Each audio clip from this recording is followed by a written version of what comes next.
ଜୟ ଜଗନ୍ନାଥ। ସ୍ୱାଗତ ଦର୍ଶକ ବନ୍ଧୁ। କାଳିଆ ଠାକୁର ଓ କାଳିଆ ଠାକୁର କେଡ଼େ ଦରଦୀ ଠାକୁର। ଭକ୍ତ ଟିକେ ଭାବ ମିଳିଗଲେ କାଳିଆ ଠାକୁର ତାକୁ କୌଣସି ନା କୌଣସି ରୂପରେ ଦେଖାଦିଅନ୍ତି। ଦିନେ ମା ଯଶୋଦା ମନ ଦୁଃଖ କରିଛନ୍ତି।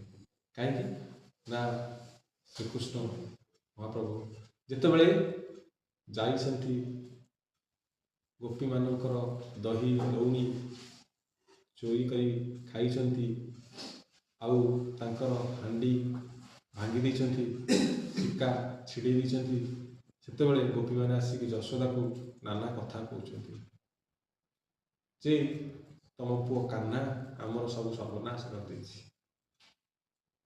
ଦହି ଲହୁଣୀ ଖାଇ ହାଣ୍ଡି ଭାଙ୍ଗି ଶିକା ଫିକା ଦଉଡ଼ି ସବୁ ଛିଣ୍ଡେଇ ଦେଇଛି। ଏମିତିଆ ପୁଅ ଜନ୍ମ କରିଥିଲେ। ଯଶୋଦା ମନ ଦୁଃଖରେ ଘରେ ରହିଛନ୍ତି, ଆଉ ବାହାରକୁ ଆସୁନାହାନ୍ତି। କାହିଁକି?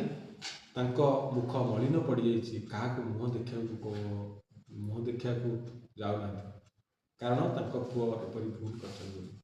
ଶ୍ରୀକୃଷ୍ଣ ବୁଲି ବୁଲି ଯେତେବେଳେ ଯଶୋଦାଙ୍କ ପାଖରେ ଆସିକି ପହଞ୍ଚିଛନ୍ତି, ଆଉ ଯଶୋଦାକୁ ପଚାରିଛନ୍ତି, ମା ତମ ମୁହଁ କାହିଁକି ମଳିନ ପଡ଼ିଯାଇଛି?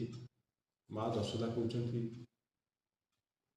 ତୋରି ପାଇଁ ମୋ ମୁଖମଣ୍ଡଳ ମଳିନ ପଡ଼ିଯାଇଛି, ଆଉ କଳା ଦିଶୁଛି। ଲାଜରେ ମୁଁ ମୁହଁକୁ ଟେକି କାହାକୁ ଦେଖେଇ ପାରୁନି କି ମୁଁ ବାହାରକୁ ଯାଇପାରୁନି।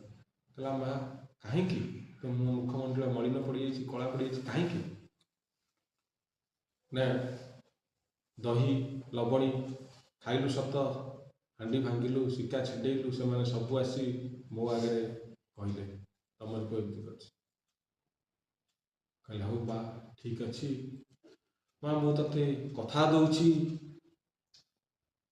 ମୁଁ ଯେତେବେଳେ କଳି ଯୁଗରେ ଆଉ ଗୋଟିଏ ରୂପ ନେଇକି ଆସିବି, ତୋର କଳା ସିନା କେହି ଦେଖିପାରୁନାହାନ୍ତି, ତୋରି କଳା ମୋ ମୁହଁରେ ବୋଳି ହେଇଯିବ, ଆଉ ଜନ ଜଗତ ମତେ ଦେଖିବ।